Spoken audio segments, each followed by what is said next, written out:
Our journey starts with young Akagami getting advice from his dad, who says, "No one can go through life alone. It's good to have lots of friends, and it's also good to have lots of romantic partners." At 5 years old, Akagami thinks this sounds amazing. However, as he grows up, he starts doing the opposite of what his dad suggested. He doesn't even want to glance at girls and constantly tells himself that he doesn't need women. Everyone who knows his father assumes Akagami is just like him, a womanizer. Because of this, Akagami vows to remain single forever. However, one night on his way home, he accidentally bumps into a girl. For the first time, he feels a strong attraction to a woman. Despite fleeing from her, thoughts of her linger in his mind even after he retreats to his bed. The following day, feeling his desires stirred, Akagami agrees to join his friends at a mixer, but where they drink all night and watch the girls. However, this choice leads to disastrous consequences. Akagami loses his job, begins to struggle in school, all because he can't stop thinking about girls. Feeling desperate, he makes a drastic decision. He resolves to become a monk.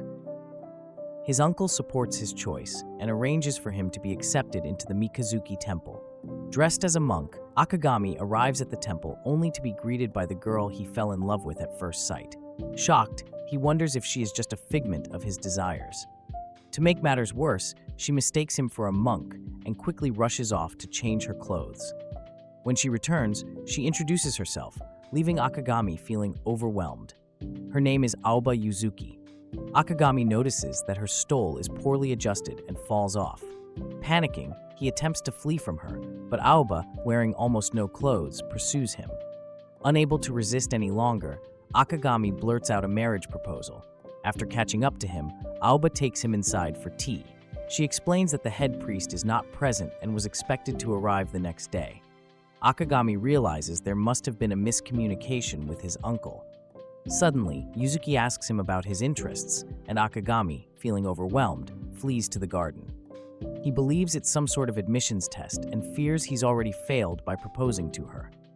Meanwhile, Yuzuki contacts the priest, Kiki, and informs her that the man chosen for her first arranged marriage date has arrived a day early. Uncertain of what to do, Yuzuki requests Kiki's guidance, but Kiki, preoccupied with her own suitor, abruptly ends the call. At that moment, another girl named Tsukuyo appears, and Yuzuki informs her that there is a ghost present. To worsen matters, Akagami re-enters, badly injured from falling into an empty well while attempting to save a kitten. Frightened, the girls flee, kicking him as they go. Akagami gives chase, causing a girl in the hallway, Kurage Aoba, to faint at the sight of the commotion. Meanwhile, in another room, Kagura and Mia Kristoff are painting. Mia steps outside to reprimand the girls for their noise, but she is accidentally bumped into by Akagami. After finally catching up to Yuzuki and Tsukuyo, Akagami attempts to explain what happened, but Yuzuki mistakes him for a perverted spirit and attacks him, causing him to faint. Later that night, Kiki returns and clarifies that everything was a misunderstanding caused by Akagami's uncle. He had enrolled his nephew in the temple without realizing it had become a nunnery. Kiki suggests that Akagami stay at the nunnery and train to be a monk, as she's intrigued by the idea of having a man work for free. However, Akagami refuses and decides to leave. Disheartened, he heads to the bus stop, only to find that the buses have stopped running for the night. Suddenly, Yuzuki appears behind him and invites him to spend the night at the nunnery. Despite his initial refusal, Yuzuki sits down to talk with Akagami. She questions how he could ask her to marry him after only meeting twice, causing his face to turn as red as a tomato.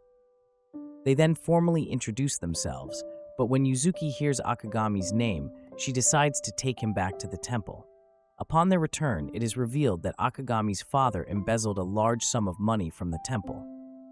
In a moment of misunderstanding, Yuzuki suggests that Akagami should pay off the debt with his body. Shocked and appalled, Akagami and the girls express their disbelief and outrage. Realizing her mistake, Yuzuki corrects herself and suggests that Akagami should instead work for free to repay the debt. After showing Akagami around the temple, Yuzuki and Akagami's budding friendship infuriates the other girls, who scheme to separate them.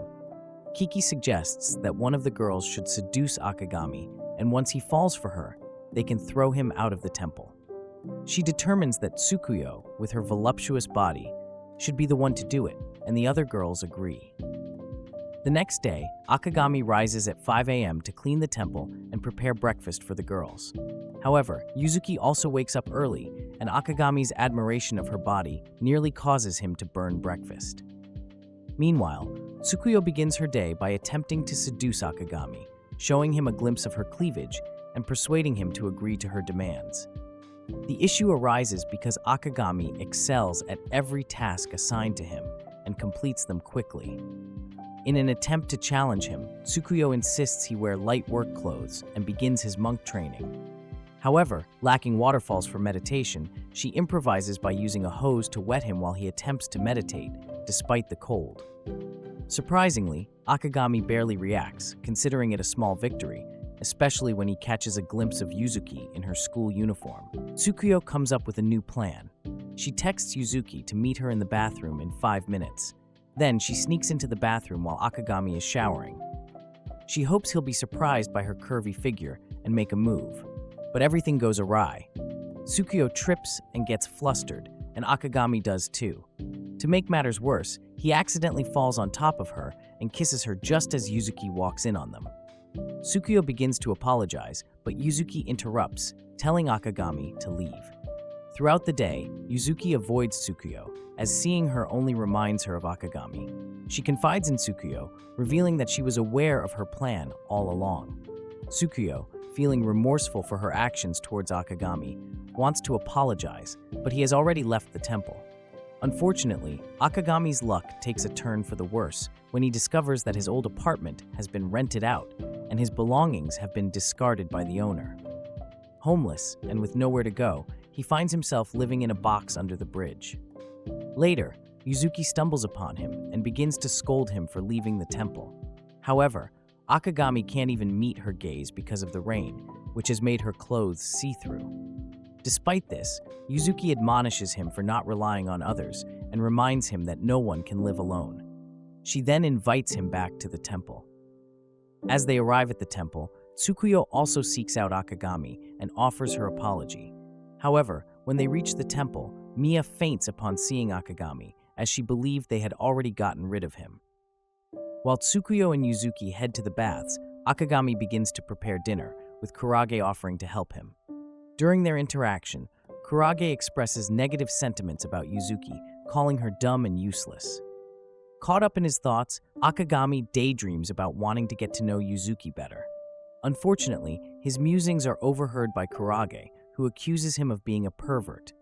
He vehemently denies it, but Kurage argues that there's nothing wrong with being a pervert because it's part of being human, citing even Buddha having children. Akagami is taken aback by Kurage's unexpected words. Kurage mentions that Yuzuki used to be different and even a bit of a pervert herself, so she expresses gratitude to Akagami for reviving that aspect of Yuzuki. In an attempt to make amends, Kurage decides to open the door to the bathroom where Yuzuki and Tsukuyo are bathing. Akagami tries to stop her, but inadvertently ends up opening the door, earning himself a beating for being perceived as a peeping Tom. The following day, Miya takes it upon herself to look after Akagami and suggests castrating him, to everyone's surprise, including Akagami, who surprisingly likes the idea. Yuzuki, Tsukuyo, and Kurage decide to leave the temple to resolve their differences. Meanwhile, Miya proposes settling their dispute through a samurai sword duel. Initially not taking it seriously, Akagami nearly gets hurt when Miya launches her attack. In a moment of hesitation, Akagami decides to throw away the sword to avoid hurting Miya. However, his attempt to stop the sword with his hands results in him accidentally grabbing Miya's breasts. Overwhelmed with embarrassment, Miya concedes defeat, and Akagami emerges as the victor of the duel. Kagura suggests penalizing Miya and presents a book of ancient penances. Despite Miya's apprehension, Akagami intervenes and suggests an alternative penance, pointing towards Miya. Misinterpreting his intentions, Miya believes he is referring to her and assumes he wants to sleep with her. Feeling uneasy, Miya flees during the night to avoid the perceived situation. Miya, feeling embarrassed, goes to Akagami's room to fulfill her penalty. Despite her discomfort, She climbs on top of him and, blushing intensely, gives him permission to do as he pleases with her body. Initially tempted, Akagami believes it to be a dream, but his realization hits when he notices Kagura recording them. He quickly clarifies that he only intended to try penances from the book, not engage in any intimate activities. Mortified by the misunderstanding, Mia flees from the room, her face flushed with embarrassment. Locked in Mia's room, Akagami and Mia are compelled to have a conversation. Akagami expresses surprise at Mia's bold actions, to which she admits that she naturally tends to act that way, but she came to Japan with the intention of changing her personality. She reveals that since childhood, her mother encouraged her to have many lovers like herself. Suddenly overcome with emotion, Akagami starts crying and confides that he's facing a similar struggle. Believing it to be fate, he suggests that they should be allies in their search for enlightenment. Despite their desires getting in the way, Kagura finally opens the door for them and suggests a unique penance, playing Twister. The next day, Yuzuki becomes furious upon seeing Akagami and Mia tangled up, sweaty and blushing from playing Twister all night.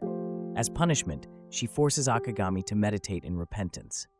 Later, Kiki reminds Yuzuki about her arranged marriage meeting, causing Yuzuki to panic, as she had forgotten and is now late. Akagami takes quick action, rushing her to the bus station. However, they discover that they've missed the bus. Realizing the importance of the meeting to Yuzuki, Akagami procures a motorcycle to transport her. Then, they hop onto a truck to get closer to the meeting place, with Akagami even assisting Yuzuki in putting on the appropriate kimono. After helping Yuzuki change into her clothes, Akagami takes the initiative to borrow the truck and drives her to the temple for her meeting. However, upon arrival, a nun mistakes Akagami for a temple monk due to his attire and puts him to work. Meanwhile, Yuzuki meets Hoan, her prospective husband, who is taken aback by her youthful appearance. She explains the situation at the temple to him, but her attention is diverted when she notices Akagami working nearby. Feeling that he's making Yuzuki nervous, Akagami decides to work in another area. However, the nun informs him that the matchmaker is sick and tasks him with filling in. Recognizing the importance of this meeting for Yuzuki, Akagami commits to playing his role as Cupid effectively. He starts by engaging Hoan in conversation, asking about his interests. However, with each response, Akagami envisions himself with Yuzuki, and he ultimately faints when Hoan expresses his desire to have 10 children. Hoan reveals that he is aware that Akagami is Yuzuki's friend. Yuzuki recalls the importance of honesty instilled in her since childhood and confesses to Hoan that she doesn't intend to marry. Instead, she plans to be engaged for 3 years until she can become a nun and take over the Mikazuki Temple. However, Hoan presents reasons why the Mikazuki Temple should be closed. Akagami overhears this conversation and appeals to Hoan for help. Despite the potential cancellation of his debt if the temple closes, Akagami expresses his gratitude towards the temple and Yuzuki, emphasizing that they have saved him twice. Hoan adopts a serious tone, acknowledging the challenges of temple management. However, Akagami reassures him, pledging to stand by Yuzuki's side. Hoan then requests Akagami to swear that he will ensure Yuzuki's happiness, support her through sickness and health, and together they will build a happy family. Akagami fervently swears to these commitments. After Hoan departs, the nun reprimands him for failing to persuade Yuzuki to close the temple. As Yuzuki and Akagami struggle to return to the temple, having missed various transportation options, they find themselves in need of accommodation for the night. With no other options available, they end up staying at a love hotel. While Akagami attempts to remain composed, Yuzuki becomes excited about the amenities in their room until she comes across the movie catalog.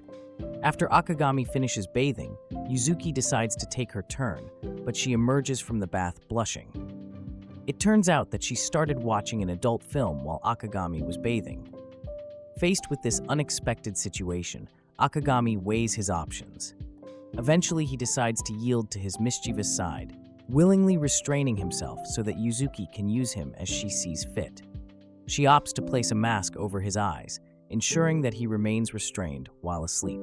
The following day, as Tsukuyo and Yuzuki head off to school, Tsukuyo cautions Yuzuki about the importance of keeping Akigami's presence at their home a secret to avoid any potential gossip. Unfortunately, it seems they're already too late.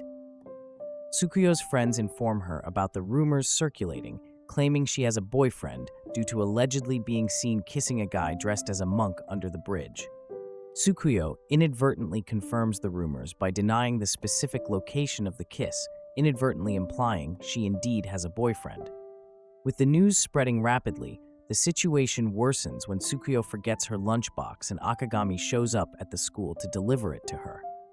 To avoid any further scrutiny, Tsukuyo hastily covers her head with a bag, concealing her identity as she retrieves her lunch from Akagami.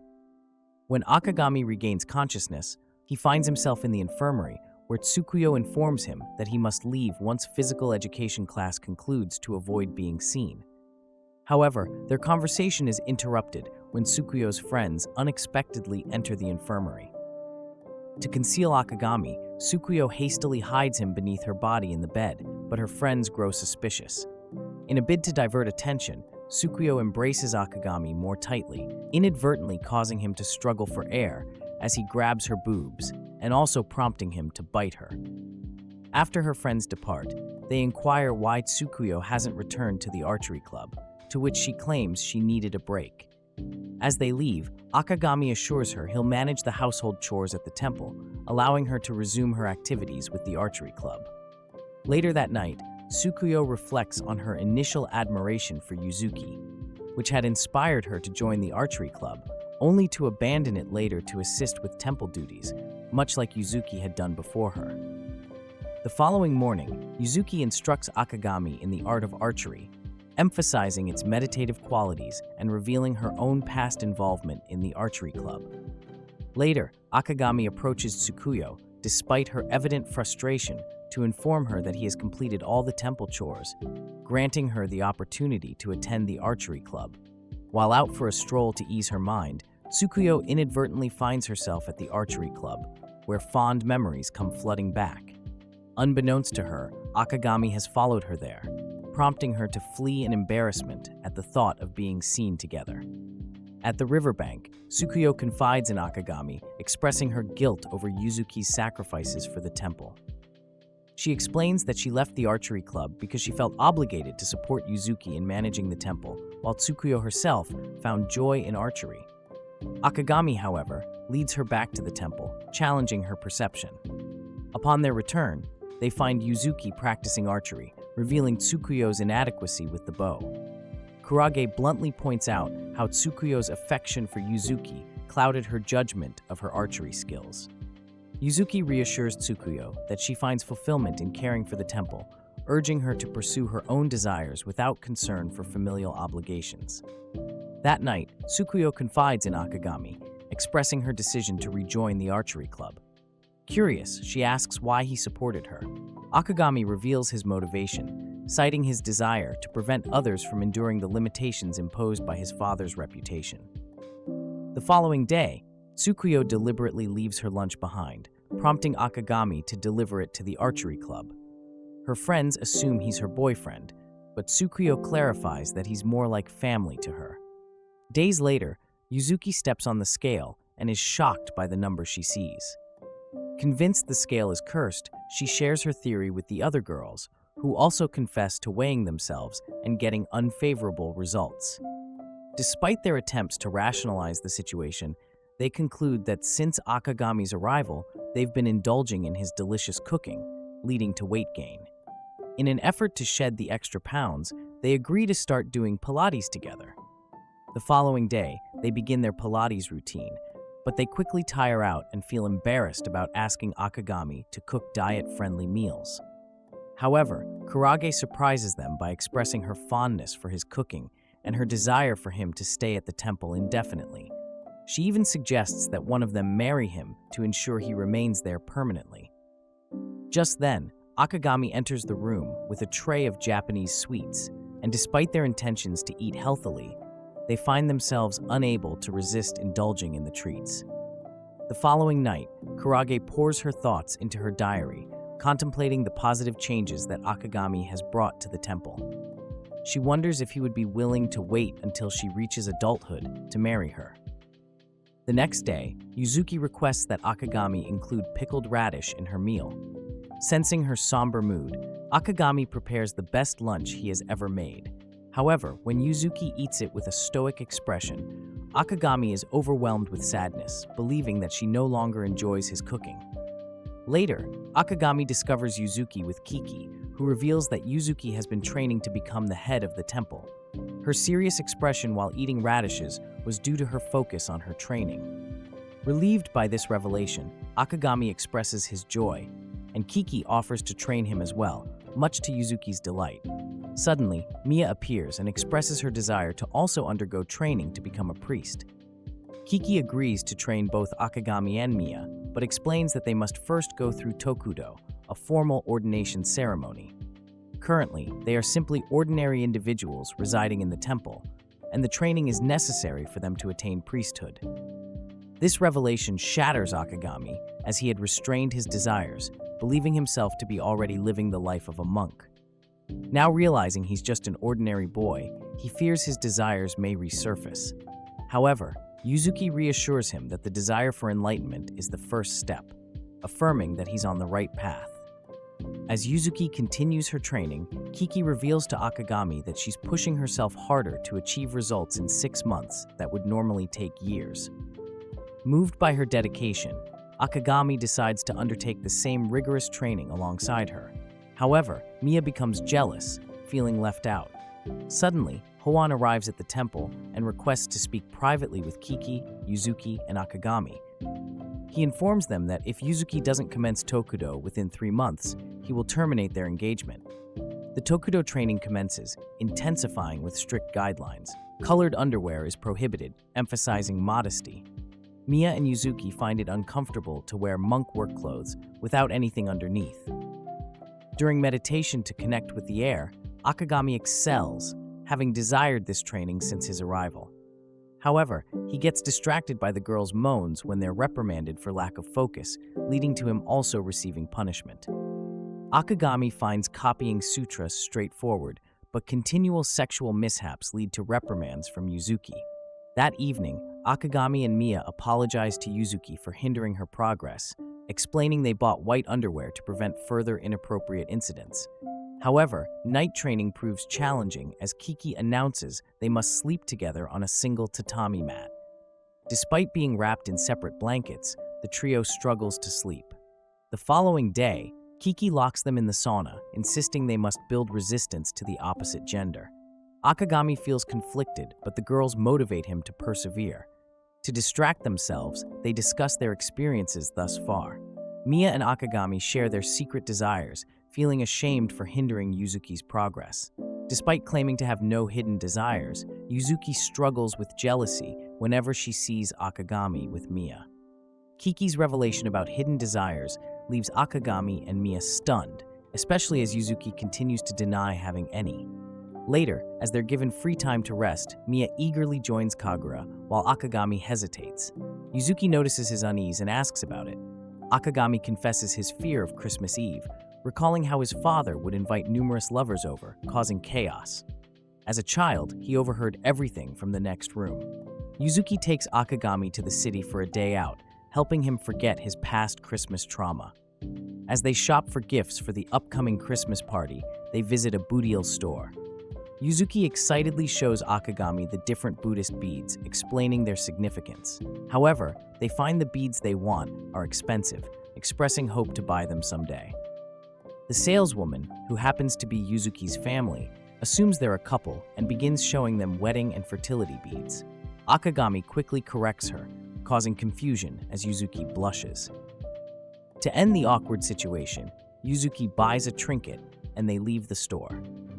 The next day, the girls reflect on the changes they've undergone since Akagami's arrival.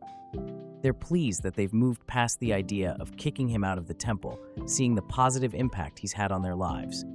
However, Kagura remains steadfast in her desire for him to leave. On Christmas Day, the girls celebrate the occasion despite living in a temple.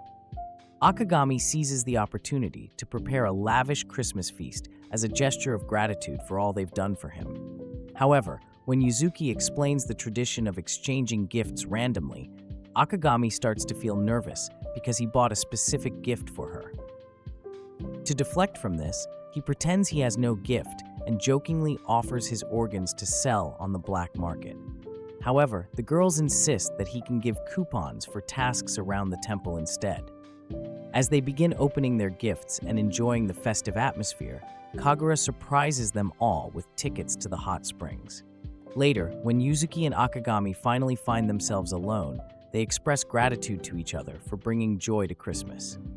Yuzuki shares how their celebrations were lacking since her father's departure and her mother's assumption of the head priest role.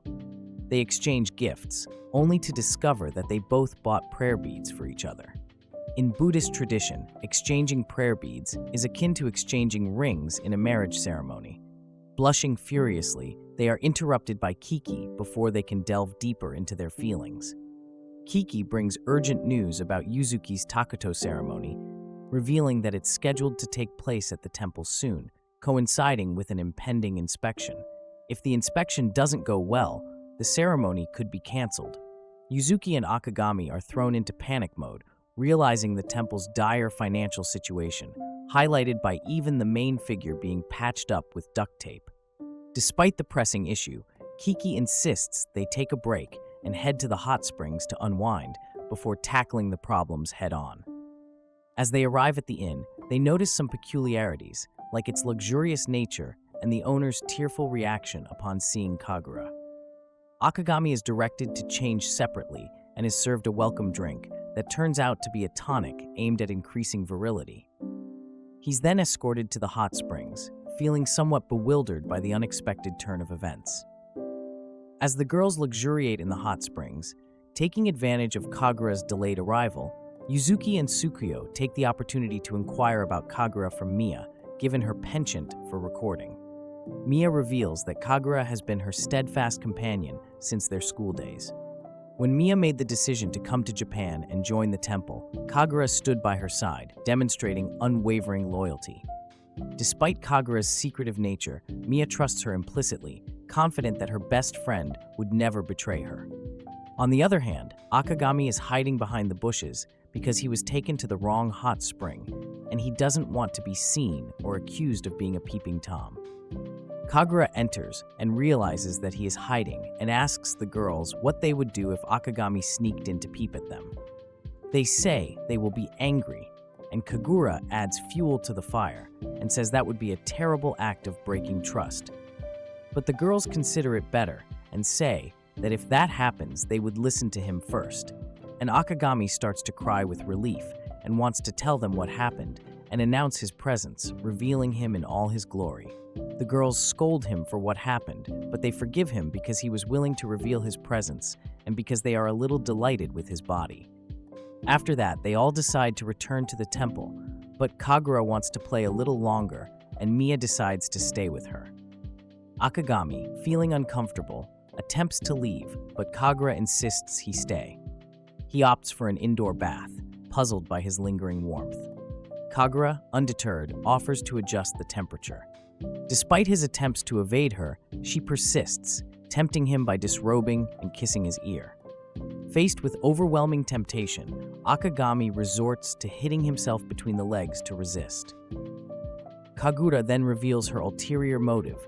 She orchestrated the inn visit and spiked his drink with an aphrodisiac in a bid to drive him away from the temple. Shocked, Akagami questions her actions, to which Kagura confesses her desire to establish an erotic queen unimpeded by his presence. Kagura's sinister plan involves orchestrating Mia's involvement with 100 Japanese men to elevate the Kristoff family's prestige. Despite Akagami's protestations about Mia's disapproval of her family's ideology, Kagura remains resolute. Upon Mia's arrival and her witnessing the scene, Kagura swiftly hypnotizes both Mia and Akagami into a deep slumber, ensuring they pose no immediate threat to her designs. In a tense confrontation, Akagami finds himself bound to a chair, confronted by Kagura's allegiance to her Baldwin family and their subservience to the Kristoff lineage. Despite his impassioned plea for Kagura to prioritize Mia's desires over her family's expectations, Kagura counters with a compelling proposition. She offers to settle Akagami's debts and fund the temple's repairs if he agrees to depart from the temple, effectively removing the obstacle she perceives him to be.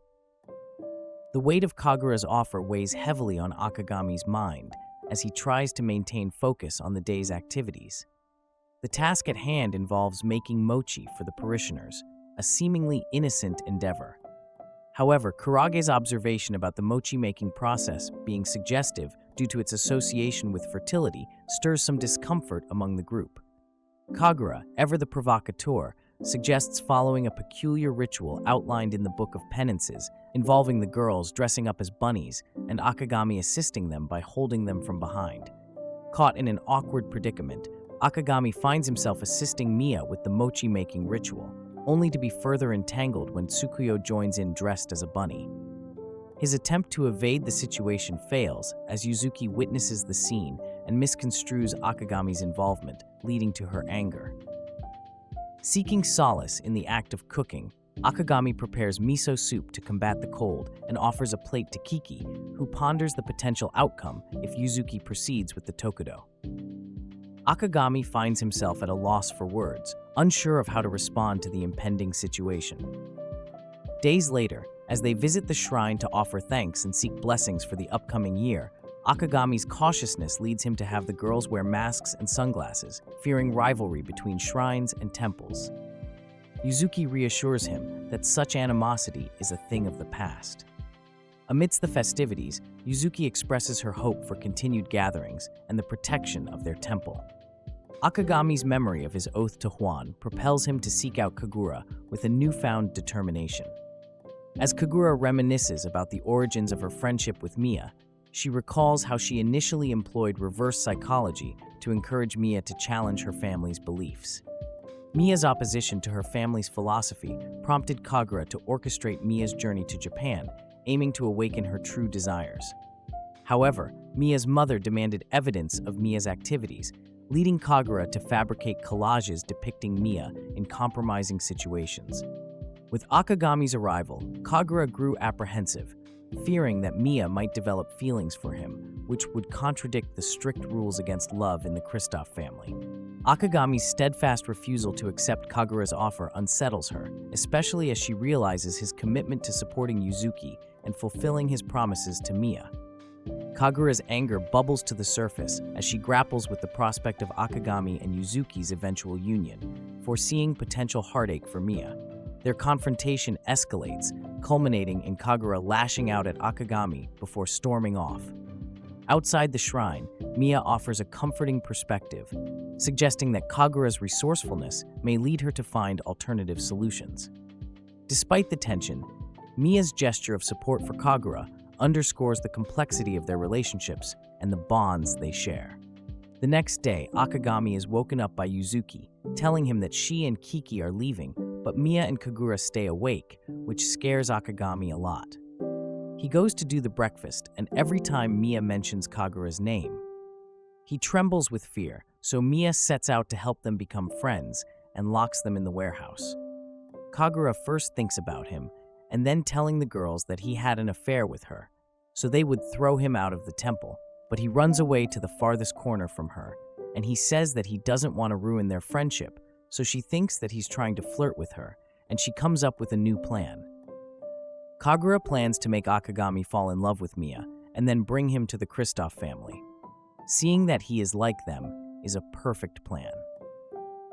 Days later, Tsukuyo wakes up hugging Kurage, since she was dreaming that Akagami kissed her again. She goes down to the kitchen, and Akagami starts preparing breakfast with Miya's help, and she wonders when they became so close. Then Kagura starts showing her videos of Akagami and Miya together, but they are poorly recorded and in the dark, where it seems like they are doing indecent things, but they are just playing twisters. After that, Tsukuyo calls Miya to question her and asks her if she likes Akagami, and Miya says that he is only her training partner since they are both fighting against their inner desires. But soon she begins to describe Akagami's perfect body and ends by saying that she wants to spend the rest of her life by his side. Then Kagura ties Miya, and Tsukuyo turns red with anger, and Kagura says that it seems like she is really jealous of Miya and Akagami relationship, but Miya denies that there is a relationship, and Tsukuyo says that there is proof, and asks for the camera. At that moment, Akagami enters, and Kurage brings the camera watching the forbidden video. But she says that it seems like a fun game, and Tsukuyo almost had a heart attack, thinking that her little sister is watching an indecent video. The next day, Akagami is worried about the expenses that the temple has been making and decides to spend as little as possible in terms of meals. But to his bad luck, there is no more rice, and they have no money to buy more. Then Yuzuki tells him that they can go collect tribute, since the temple owns some small land, and the people who live there pay them with rice. And Mia laughed at him because she had already told him about it, and he didn't believe her. Yusuke takes them with her since visiting the parishioners is part of the training, but most of the parishioners close the door in their faces and refuse to give them rice until they arrive at the house of a woman with a broken leg, and she tells them to take whatever rice they want. While Yuzuki and Mia plit the woman's children, she tells Akagami that when Yuzuki's mother was the head priest, no parishioner failed to pay the tribute because she was scary, but since she went to live at the main temple, the parishioners are worried at the end of the day. The woman gives them a lot of bags of rice, and Yuzuki is used to carrying many bags on her back, and Akagami remembers that he met her carrying bags of rice. Dia later, Kiki tells them that she has been finding out how much it costs to repair the main figure of the temple, and at least they need 500,000 yen. Akagami panics, but Yuzuki says that she is sure that everything will be solved and trusts that everything will turn out well, and she will take over the Mikazuki temple. At night, Akagami decides to look for a part-time job without the girl finding out, but he needs his cell phone. So he goes to Yuzuki's room to borrow it. To his surprise, Yuzuki opens the door dressed as a maid and takes him into her room. He tries not to look at her beautiful body and asks to borrow her phone, and when she finds out that it is to look for a part-time job, she refuses to lend it to him because the temple is her responsibility. He doesn't agree because they need a lot of money, and she says she's willing to get 6 part-time jobs. And he tells her that's not possible since he has worked part-time all his life and knows what it's like to work. But he tells her everything without looking at her face. So she accuses him of lying, but he can't take it anymore and tells her to look at herself in the mirror, and she turns red when she sees that her body is very exposed with the maid outfit. After that, she explains that the maid outfit belongs to her friend, and she lends it to her so she can see if she feels comfortable with the job. Then Akagami starts massaging her back, and since she doesn't stop about the knots in her back, Tsukuyo comes in to stop whatever is happening there. Then Yuzuki says that she won the bet, but she's clearly about to fall asleep. So Akagami complains, but that makes Yuzuki angry, and she yells at him that she can do everything herself. Tsukuyo doesn't understand why they are fighting, but Akagami leaves the room, asking Tsukuyo to go out with him tomorrow. Tsukuyo tries not to misinterpret what Akagami told her, but at night, she dreams that she is his girlfriend, and they are soon going to get married. The next day, she dresses up and puts makeup for him, but Akagami tells her that he wants her to go with him to buy a cheap cell phone with a cohabitation plan. Tsukuyo is disappointed when she realizes that it's not really a date, but she still goes with him. And at the cell phone store, the saleswoman tells Akagami that she can't give him the cohabitation plan because Tsukuyo is a minor, but she can give him the couples plan, which is even cheaper and can send hundreds of messages for free. After that, Akagami thanks Tsukuyo for accompanying him and buys her the milk that she always drinks. Although she is red because the saleswoman thought they were a couple. Finally, she tries to gather the courage to ask Akagami on a date, but she regrets it at the last minute and only asks to exchange cell phone numbers. At the temple, he tells her that she's the first girl he exchanged numbers with, since girls run away from him when they found out who his father was. Tsukuyo tries not to misinterpret the situation, but her imagination goes crazy when he tells her that he needed a cell phone for secret activities. She thinks that he will send her messages to meet in her room at night. And in fact, at night, he sends her a message, but is to thank her for her help. Yuzuki's clumsiness betrays her attempts to avoid Akagami after his return from the date with Tsukuyo. Akagami confides in Kiki about the awkward situation, and she advises him to stay focused on his goals. However, their conversation is interrupted by Kurage's news about a Ridan request, which involves families leaving the temple and relocating their relatives' graves. Yuzuki admits that she waived the fine as per her mother's instruction, but she feels guilty about losing parishioners, interpreting it as a sign of her inadequacy. Then Kiki tells her that she will not receive training today and leaves her with the task of finding out why. Then Yuzuki goes to take a nap and remembers that since she was a little girl, she wanted to run the temple, but she can't remember why. After that, she goes to the kitchen and asks the girls what housework needs to be done since she has no training today. But the girls tell her that Akagami already took care of everything, and not only that, he and Kiki went to do something. They weren't told what. Tsukuyo tells them that Akagami is not reading her messages, and the girls complain because they do not have his cell phone number, and Yuzaki leaves to look for what to do in the temple, but everything shines thanks to Akagami. Finally, she starts looking for part-time jobs, but she is not successful. Meanwhile, Akagami begs Kiki to train Yuzuki again, but she refuses. Suddenly, Akagami receives a call from Tsukuyo telling him that Yuzuki has disappeared, and he runs out to look for her, even though it is raining. He looks for her everywhere, but he doesn't find her until it occurs to him to look for her under the bridge, and he was right. She's in a box under the bridge. After not getting a job, negative thoughts invaded.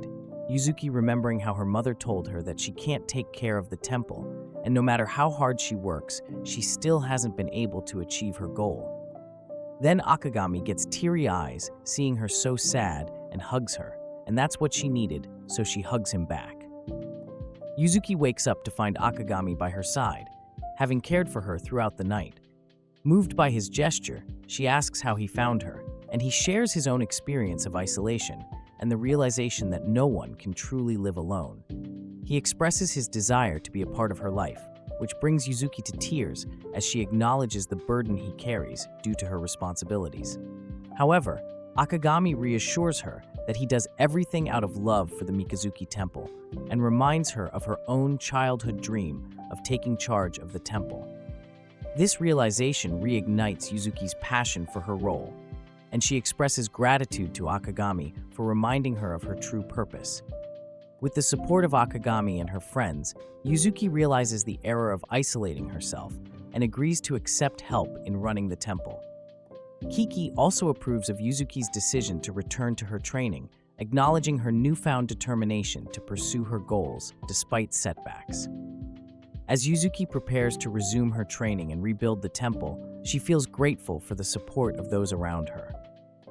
As Yuzuki takes on the responsibility of asking for donations from the temple supporters, she entrusts Akagami with the tasks at the temple.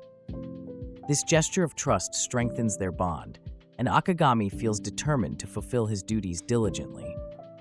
While Yuzuki focuses on her school responsibilities and fundraising efforts, Akagami dedicates himself to maintaining the temple and supporting her endeavors. Their mutual trust and cooperation lay a solid foundation for their shared goal of protecting the temple.